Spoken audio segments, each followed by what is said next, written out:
Nous allons nous tourner vers l'avenir résolument avec un thème qui est dans l'actualité immédiate du moment puisqu'il s'agit des robots et des seniors.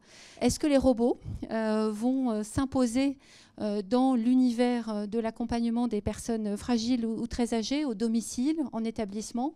Les gens sont demandeurs de cette interaction avec le robot parce qu'ils comprennent que le robot ne va pas être une menace pour eux. Dans le pire des cas, ça sera un truc qui leur servira à rien. Et dans le meilleur des cas, c'est un truc qui va les distraire et même les aider. On a eu la chance d'avoir en essai un robot d'aide à la mobilité. Toute l'équipe pluridisciplinaire, on s'était dit, les résidents seront technophobes. On s'était dit, ils ne voudront pas. Et en fait, pas du tout.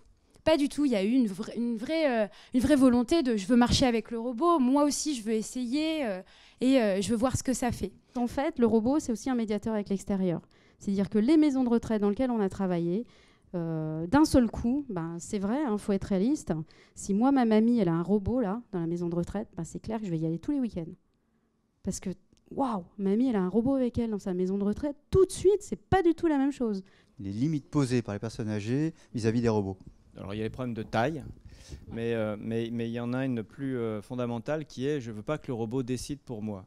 Pour pas qu'on arrive dans le cas du film Wall-E, où à la fin du film, tous les humains sont devenus gros parce que les robots font tout le travail à leur place.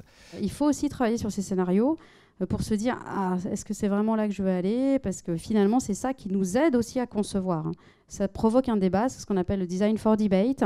Et c'est très important. Pourquoi ? Parce qu'on ne sait pas dans quel avenir on va, donc il faut qu'on se prépare tous ensemble. Et quand est-ce qu'on peut imaginer que ce soit un peu plus des expérimentations, mais une réalité, et quels sont les freins à lever avant d'avoir vraiment un EHPAD qui intègre un robot dans son équipe ? J'estime à 4-5 ans avant qu'on ait vraiment un déploiement industriel de ce type de machine. Vous, société, utilisateurs de ces robots, vous nous direz dans quelle direction il faut aller. Et c'est pour ça que moi j'ai très confiance dans le fait que le robot ne prendra jamais le pas sur l'être humain parce que c'est l'être humain qui fait les robots. Et donc c'est l'être humain qui décidera ce qu'on en fait, où on le met, où on ne le met pas. Notre métier est avant tout un métier tellement profondément humain et un métier de contact et d'accompagnement. Donc, de vous entendre dire il y a du temps, on est encore au prototype et il faudra encore, j'ai retenu vos 4 à 5 ans, ça nous laisse le temps à nous de les acclimater dans notre univers de soignants. Enfin, il va falloir qu'on apprenne effectivement à grandir et à garder le contrôle, comme vous le dites, plutôt qu'à se laisser contrôler.